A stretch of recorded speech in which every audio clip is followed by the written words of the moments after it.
Olá, boa noite. Veja no Brasil TV. A Polícia Rodoviária Federal apreende um carregamento de maconha escondido dentro de um ônibus de turismo em Mato Grosso do Sul, na fronteira com o Paraguai. A Marinha divulga informações da perícia na embarcação que apareceu com corpos à deriva no litoral do Pará. A força-tarefa montada pelos bombeiros para salvar uma bebê numa estrada intrafegável no interior do Maranhão. E ainda, no Dia Nacional dos Povos Indígenas, um exemplo da preservação de tradições culturais e da língua de povos originários em Mato Grosso do Sul. Sexta-feira, 19 de abril, agora no Brasil TV.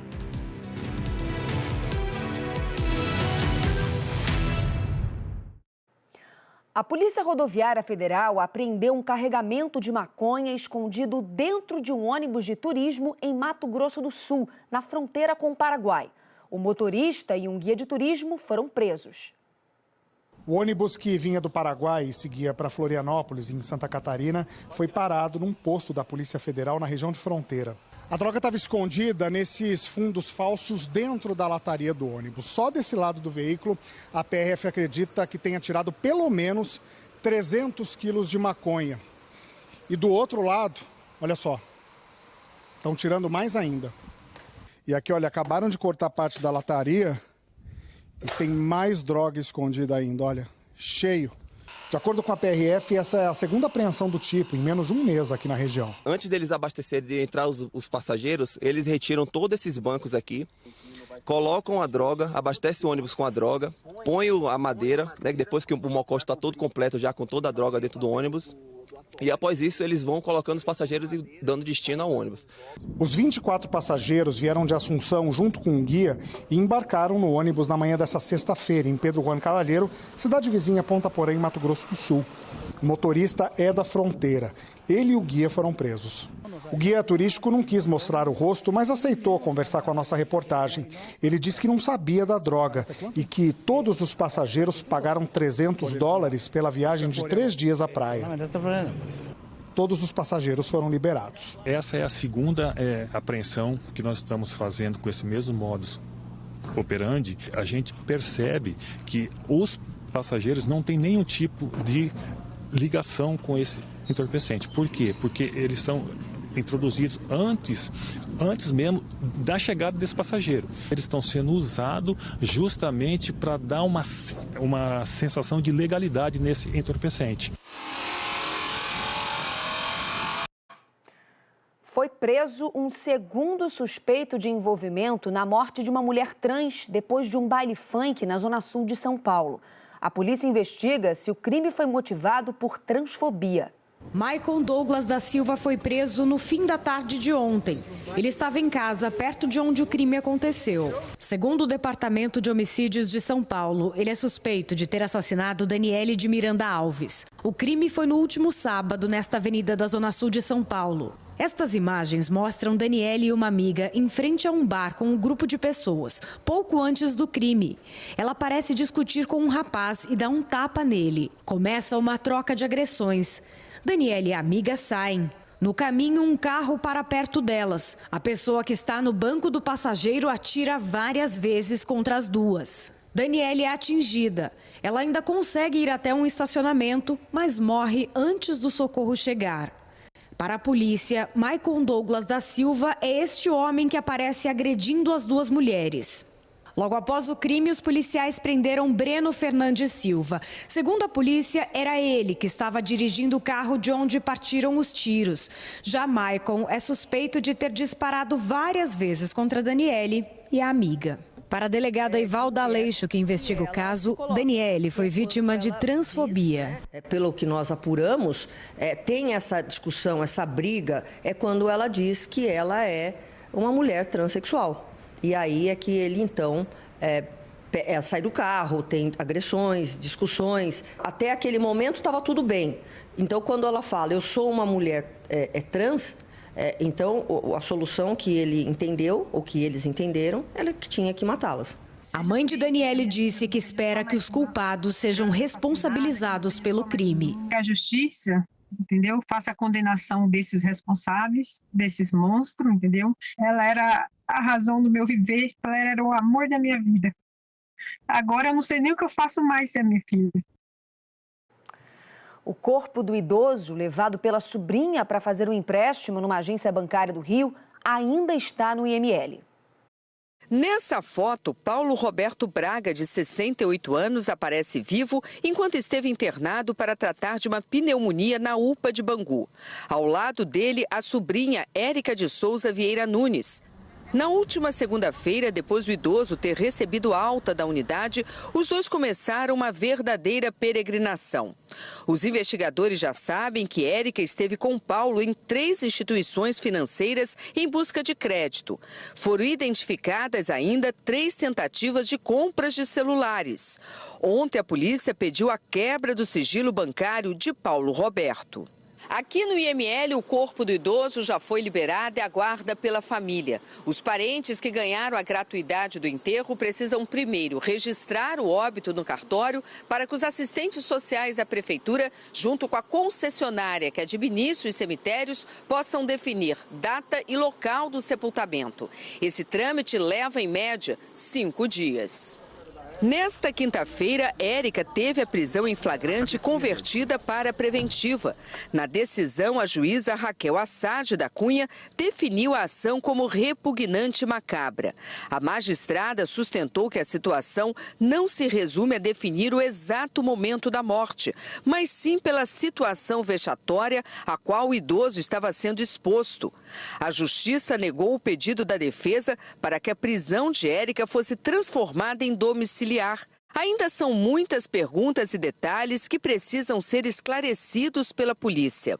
Uma delas é se a broncoaspiração, apontada como causa da morte pelos legistas, poderia ter passado despercebida. Mas a principal é se Paulo Roberto já estava morto ao entrar no banco, onde Érica tentou retirar R$17 mil. A irmã de Érica, também sobrinha de Paulo Roberto, prestou depoimento à polícia e disse que a irmã morava com o tio há alguns anos, que ele não tinha filhos nem era casado e que era Paulo quem ficava com os cartões do banco e era ele quem controlava as próprias contas bancárias. A Marinha divulgou informações sobre a perícia na embarcação que apareceu com corpos à deriva no litoral do Pará. A polícia vai tentar usar os celulares achados no barco para tentar identificar quem são as pessoas mortas. Uma perícia inicial feita pela Marinha trouxe mais detalhes às investigações. A primeira é que a embarcação tinha espaço para um motor. Mas a gente não consegue afirmar se ao início da viagem esse motor, a embarcação estava com motor ou não. Eu não sei se esse motor, ele por algum motivo desconhecido, ele possa ter caído, possa ter sido retirado da embarcação. A análise também não encontrou sinais de danos que expliquem por que o barco de fibra de vidro foi encontrado à deriva. Em princípio, não há nenhum sinal de dano à integridade do casco ou algo que possa sugerir que ela teria perdido a flutabilidade dela, tá? Então não tem nenhum furo no casco, nada que indique uma possibilidade de naufrágio. Segundo a Marinha, além de ser um modelo comum, há indícios de que o barco foi fabricado de maneira artesanal, ou seja, sem registro, o que torna ainda mais difícil descobrir de onde ele veio. A embarcação ainda vai passar por mais perícias e deve permanecer nas instalações da Capitania dos Portos em Valdecães, à disposição dos outros órgãos que também investigam o caso. O barco com 9 corpos foi encontrado no último sábado, próximo à praia de Ajuruteua, em Bragança, no litoral do Pará. Mais de 30 profissionais trabalham para descobrir quem são as pessoas encontradas, utilizando técnicas de identificação de vítimas de desastres naturais. Uma das hipóteses é que o barco tenha saído da Mauritânia. O destino seria as Ilhas Canárias, território espanhol na costa do continente africano. A polícia suspeita que seria uma rede de imigração ilegal. Mas ainda não se sabe o que aconteceu para a embarcação ter vindo parar no litoral paraense. Os 27 celulares encontrados na embarcação podem trazer respostas e ajudar a descobrir a identidade dos corpos e contabilizar quantas pessoas fizeram a travessia. Por enquanto, os 9 corpos serão enterrados em Belém, até que uma possível identificação e o contato com as famílias possa ser feito. As informações obtidas até agora seguem para Brasília, onde a investigação continua com a ajuda de organizações internacionais. A Polícia Federal fez uma operação para combater o garimpo ilegal na Amazônia. 8 dragas e balsas avaliadas em R$2 milhões foram destruídas com explosivos. A ação se concentrou no Rio Madeira, em 2 regiões de Rondônia, em Nova Mamoré, na fronteira com a Bolívia, e em Porto Velho. O Exército começou a instalar uma ponte provisória num trecho da BR-222, atingido pelas chuvas no início do mês no Maranhão. Os homens do Exército estão aqui em Santa Inês desde o fim da tarde de quarta-feira. De lá para cá, eles têm feito avaliações do que precisa ser realizado para que a ponte de metal que veio do Rio Grande do Norte seja instalada. Essa estrutura metálica vai substituir a ponte de concreto que foi destruída pela enxurrada no começo deste mês. A ponte vai ser montada e vai ficar até o fim do período de chuvas, quando vai ser iniciada a construção de uma ponte de concreto. A previsão dada pelo DENIT é de que o tráfego seja liberado pela construção dessa ponte metálica somente lá para o dia 4 de maio. E aí essa ponte vai ficar até o fim do período de chuvas. Não há previsão ainda de quando será iniciada ou concluída essa construção dessa ponte de concreto definitiva aqui nesse ponto da BR-222. De Santa Inês, Erisvaldo Santos para o Brasil TV. Por causa das chuvas, não tem como passar por outros trechos dessa rodovia. Os bombeiros precisaram, inclusive, fazer uma força-tarefa para levar para um hospital um bebê que nasceu numa cidade do interior do Maranhão. Foram utilizados aí mais de 10 profissionais do SAMU e Corpo de Bombeiros para fazer a travessia dele de um lado para o outro da rodovia BR-222, que está com o fluxo de veículos interrompido desde o último dia 27 de março, quando fortes chuvas causaram uma erosão no quilômetro 598.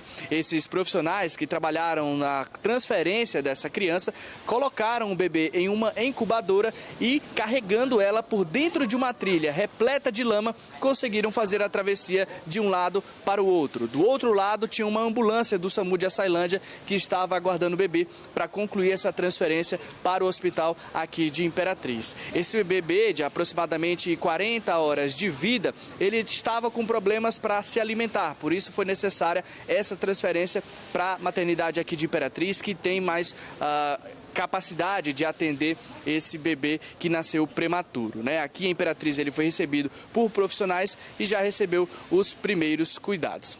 André Souza, de Imperatriz, para o Brasil TV. A seguir, no Dia Nacional dos Povos Indígenas, um exemplo da preservação de tradições culturais e da língua de povos originários em Mato Grosso do Sul. É daqui a pouquinho.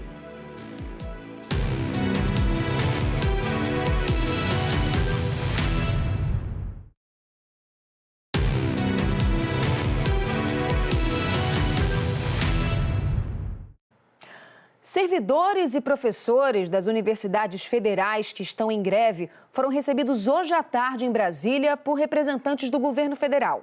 Entre as principais reivindicações da categoria estão a reestruturação de carreiras e a recomposição do orçamento da área de educação. 61 universidades e institutos federais paralisaram as atividades. A greve já provoca impacto nas instituições federais de ensino. No Rio de Janeiro, alunos de um colégio federal só tiveram 2 dias de aula esse ano.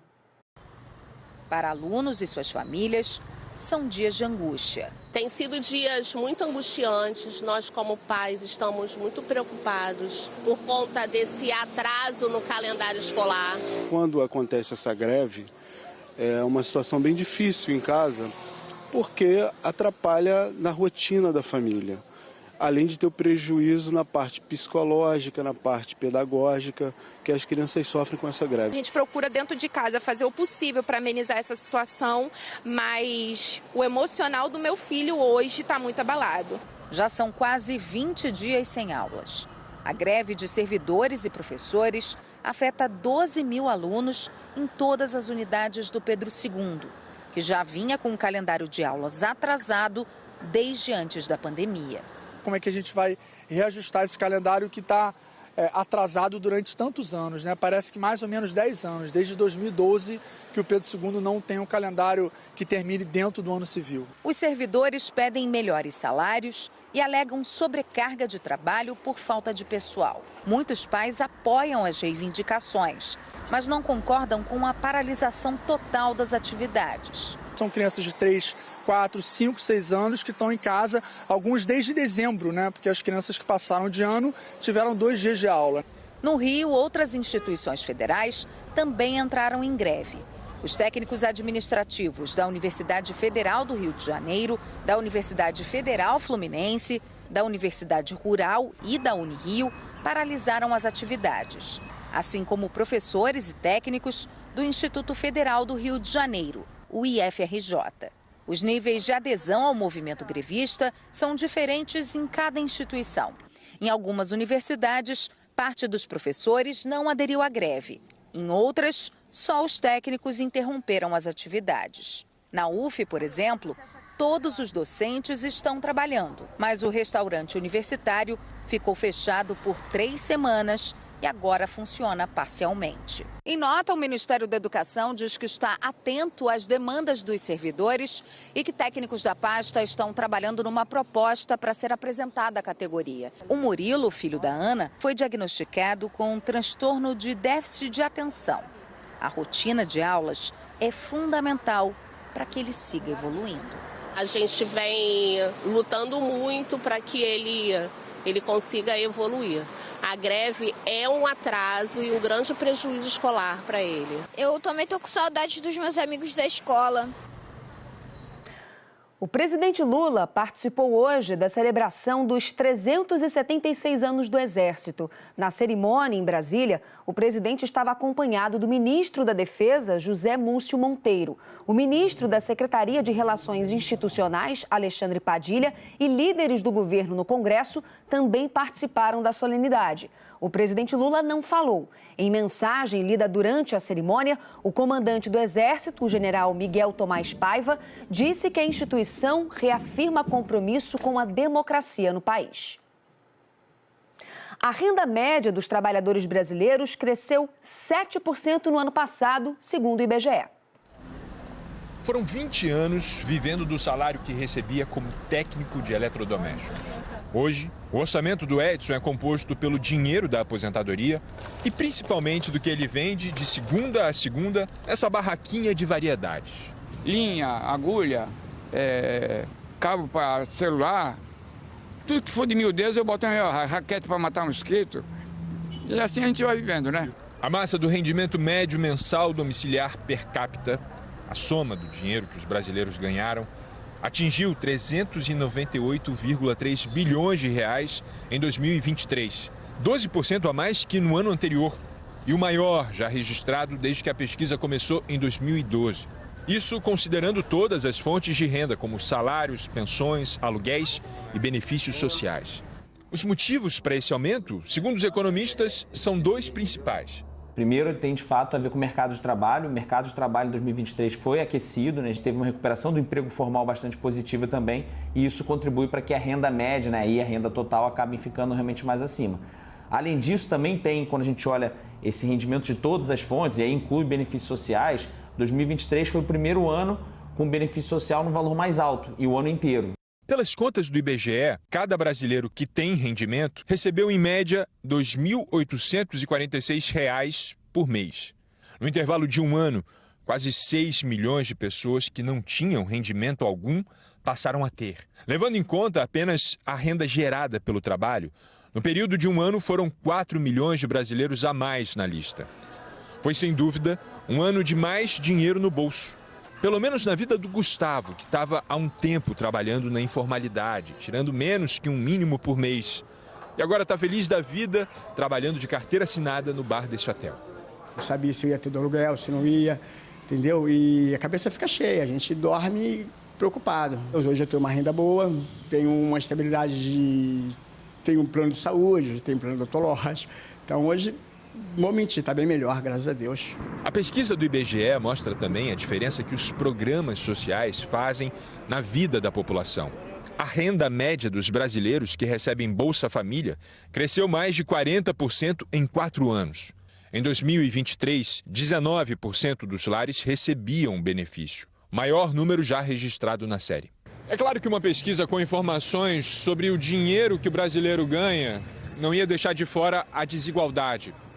São numerosos os dados que escancaram essa mazela nacional.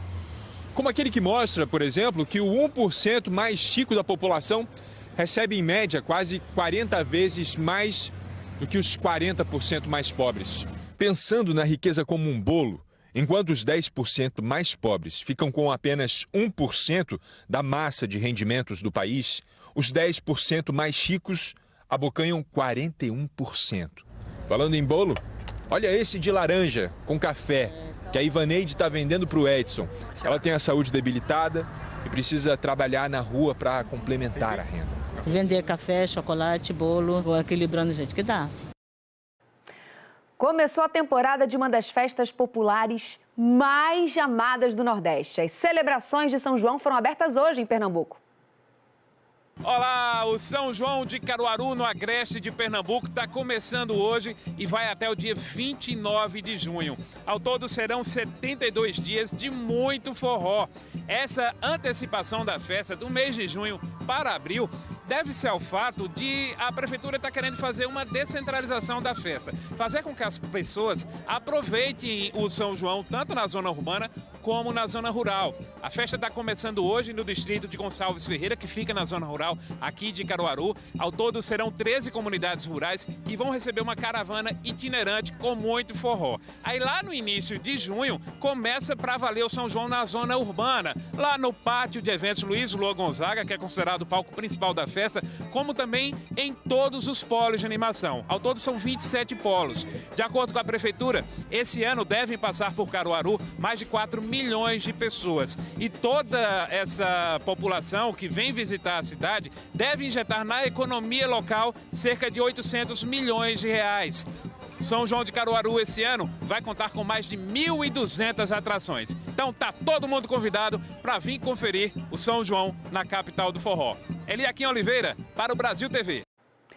Vários estados tiveram atos pelo Dia Nacional dos Povos Indígenas. Na Paraíba, uma iniciativa é um exemplo da preservação das tradições culturais e da língua dos povos originários.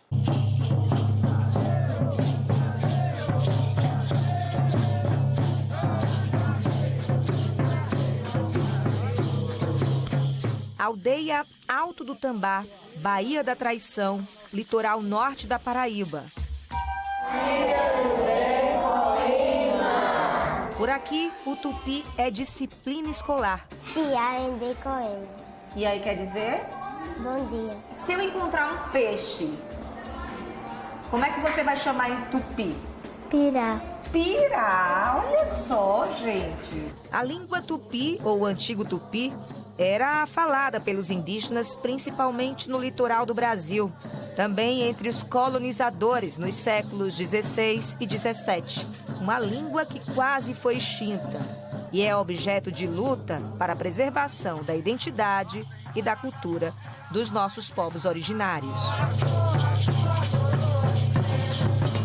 A luta dos povos Potiguara é fazer com que o tupi não só seja resgatado, mas que ele seja conservado e dissipado para as próximas gerações.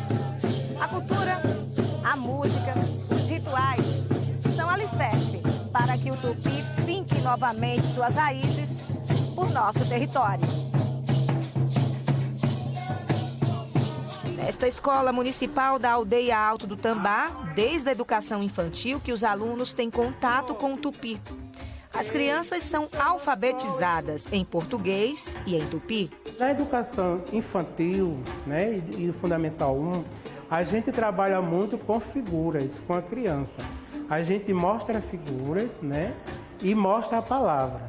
A criança ela vai estar tendo o conhecimento tanto na língua portuguesa, né, no geral, como na língua tupi.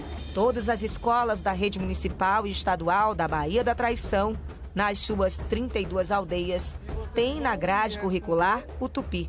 Desde 2018 que a língua é disciplina obrigatória da educação infantil ao ensino de jovens e adultos. Mas foi em 2001 que esse resgate do tupi ganhou força, por meio do trabalho do professor da USP, Eduardo Navarro. Foi realmente uma experiência muito bonita e que eu espero que frutifique, que dê resultados assim maravilhosos. A capacitação dos professores é constante, com o aprofundamento do vocabulário e da gramática. Partimos da premissa que a língua é esse pilar identitário e a identidade do nosso povo é a nossa cultura. A Inara tem 14 anos e desde que ingressou na escola Maria das Dores Borges, que tem aula de tupi. E ela se sente orgulhosa de poder falar a língua de seu povo, de seus antepassados. A gente voltar a falar e ter contato com o tupi é muito bom, porque é algo que já foi nosso lá atrás, que está sendo resgatado, e é de uma história muito grande, de muitos tempos. E foi uma luta para conseguir trazer o tupi de volta para cá.